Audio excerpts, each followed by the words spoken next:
बहुत ही प्राउड महसूस करती हूँ कि ये है मोहब्बतें के 1000 एपिसोड्स हुए हैं and I am really happy and proud कि मैं इस टीम का हिस्सा हूँ। We're like one big happy family. Normally हम शूट पे कंटिन्यूसली आप अगर सेम सेट पे आते हो तो कभी कभी ऐसा लगता है कि आप सेम सेट पे आ रहे हो, लेकिन यहाँ पर जब एक बॉन्ड बन जाता है, एक फैमिली बन जाती है, तो शूटिंग पे आने का मज़ा ही कुछ और होता है। So I am really happy and proud that I am part here. Well, जिम्मेदारी एज एन एक्टर डेफिनेटली बढ़ जाती है, क्योंकि हमेशा दे एक्सपेक्ट कि हम बेस्ट डिलीवर करें, लेकिन हमारी टीम ही ऐसी है, हम बहुत मेहनत करते हैं। भले ही सिंपल सीन हो, हम उसमें बहुत सारी चीज़ें एज एन एक्टर ऐड करते हैं and each character in the show is perfect for what they are playing and I think एक शो को पूरी टीम बनाती है एंड ये है मोहब्बतें बिल्कुल वैसा ही show. I think creatively Sandeep ji, Sonali ji, I think ये फैंटास्टिक कि हर बार वो एक नया टर्न, नया ट्विस्ट लाते हैं एंड एज एन एक्टर भी हर कोई अपने कैरेक्टर में इतना डूब चुका है दैट कई बार क्या होता है कि रमन हो या इशिता हो, सीन को सिर्फ ऐसे एक बार पेपर पलटी करते हैं और फिर पढ़ने की ज़रूरत भी नहीं पड़ती, क्योंकि you know how Ishita is, you know how Shagun is. So I think that's the beauty of Yeh Hai Mohabbatein and I am really proud कि ये है मोहब्बतें के 1000 एपिसोड्स हुए हैं। It's like and of course जो कुछ भी Yeh Hai Mohabbatein is because of all the fans. So thank you to all the fans for all the love. Well, शुरू में अगर आपको याद हो तो ये है मोहब्बतें का स्लॉट 11 PM था। बहुत ही अंडरडॉग टाइप का शो रहा है, बहुत ही लोगों ने ज़्यादा कुछ एक्सपेक्ट नहीं किया था। इनफैक्ट सब दंग रह गए जब रेटिंग्स एक 11 o'clock के स्लॉट पे इतनी अच्छी आ रही थी।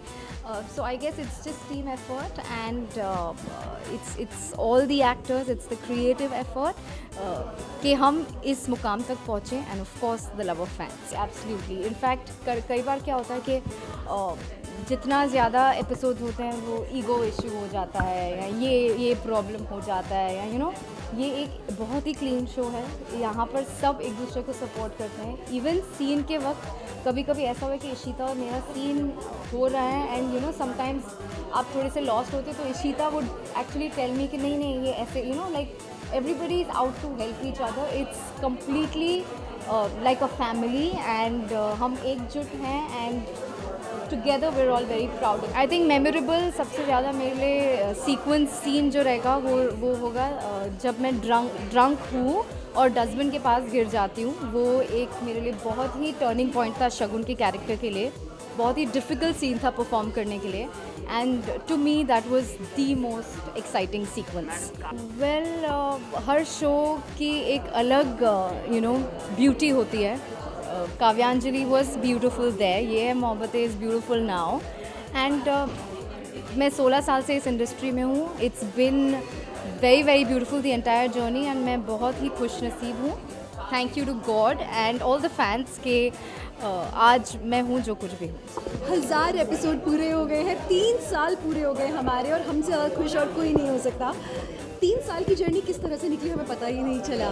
हमने सोचा था कि शो एवरेज भी काम कर लेना तो हमारा काम चल जाएगा, लेकिन हमारा शो थैंकफुली अच्छा हुआ। हमारे लिए सरप्राइजिंग रहा है ये शो। ये जो जितना बड़ा सरप्राइज़ इस शो ने हमें दिया है, मैंने सोचा कि चलो ठीक है, उतना ही बड़ा सरप्राइज़ हम हमारी ऑडियंस को दे देते हैं, इसलिए हमने आज जम के भंगड़ा किया है ये दिखाने के लिए कि हम लोग बहुत खुश हैं आज।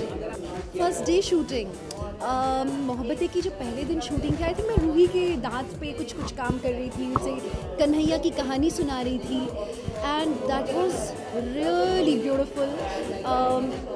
आई थिंक फर्स्ट में रूही नहीं, कोई और ही बच्चा था, अभी याद आया, इतना टाइम हो गया है। मैं किसी बच्चे के दांत में सर्जरी कर रही थी, पहला सीन ऐसा था और उसमें मेरा चेहरा रिवील नहीं किया था, मैंने मास्क पहना हुआ था चेहरे पे और उसमें पूरी की पूरी कन्हैया की कहानी, और उसी से हमारे पूरे के पूरे शो की भूमिका बंध गई थी। ये दिखाने का तरीका था कि एक कन्हैया और यशोदा की कहानी है। It's a very beautiful beginning. जब मैंने शो पहली बार पढ़ा था कस्टडी नाम की किताब में, नॉवल, तभी मुझे इतना रोना आया था, मुझे मालूम था ये कहानी भाई वर्क करेगी। अब बोलो, it has been really memorable. In fact अभी तो ऐसे हो रहा है कि एकदम इतना स्मूथली निकल रहा है कि हमें पता नहीं चलता कैसे एक साल निकल जाता है।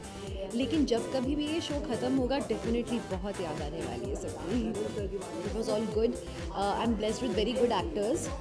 हमारे को एक्टर सब बहुत अच्छे हैं, सबको अपना काम इतने अच्छे से आता है कि कभी हमें ये हिकअप्स नहीं होते कि एक्टर हमारे जो डायरेक्टर हैं बेचारे सबको सीन सिखाएं बताएं, बस उन्हें बोलना पड़ता है आपको यहाँ से आना है वहाँ जाना है, एंड हर एक्टर अपना काम करके निकल जाता है अच्छे से। जैसे कि आज वो लेट आए तो इसी तरह से लेट आए तो इसका जवाब आपको कैसा लगा? चोर। हम लोगों ने कभी टीआरपी पे फोकस ही नहीं किया एक्चुअली। हमारे शो की खासियत ये है, हमारे शो में कभी भी ये नहीं सोचा गया कि यार टीआरपी इतनी अच्छी आनी चाहिए। हमने सोचा था एवरेजली भी परफॉर्म कर ले अच्छा होगा, बट हमारे यहाँ कंटेंट अच्छा होना चाहिए, हमारे यहाँ परफॉर्मेंसेस अच्छी होनी चाहिए, इस पर हमारा फोकस होता था। सो स्टोरी हम अच्छी अच्छी लेकर आते रहे और नेचुरल परफॉर्मेंसेस देते रहे। इसका फेवरेट जवाब नहीं मिला। करण सर क्या पूछ रहे हो? बिटर तो अभी तक थैंकफुली कोई भी नहीं है। आप चाहो, आप अपने दिल से बुरी बातें लगाना चाहो तो वो आपके दिल को लगेंगी, लेकिन मुझे इस शो में ऐसा कुछ भी इतना बुरा नहीं लगा कि मैं उसको कभी भी बेटर कहूँ। इस शो में मैंने सब कुछ कर लिया है। मैंने अलग अलग तरह के कैरेक्टर्स किए हुए हैं, पहाड़ों से कूदी हूँ, क्रोकोडाइल फाइट्स किए हैं, अभी रिसेंटली लड़का बनी थी मैं, फ्रैक्चर में भी काम किया है, लोगों ने मेरे व्हील चेयर फेस देखा है, बैसाखी फेस देखा है, सब देखा है। And I love Mrs Bhalla. और बड़े बड़े स्टार्स भी आकर गए हैं। हाँ, ये तो बेस्ट था। Like Vidya Balan, Salman Khan, Emraan Hashmi. We have got the best of the actors on our show, and ये हमारे शो की एक तरह से कह लीजिए तारीफ।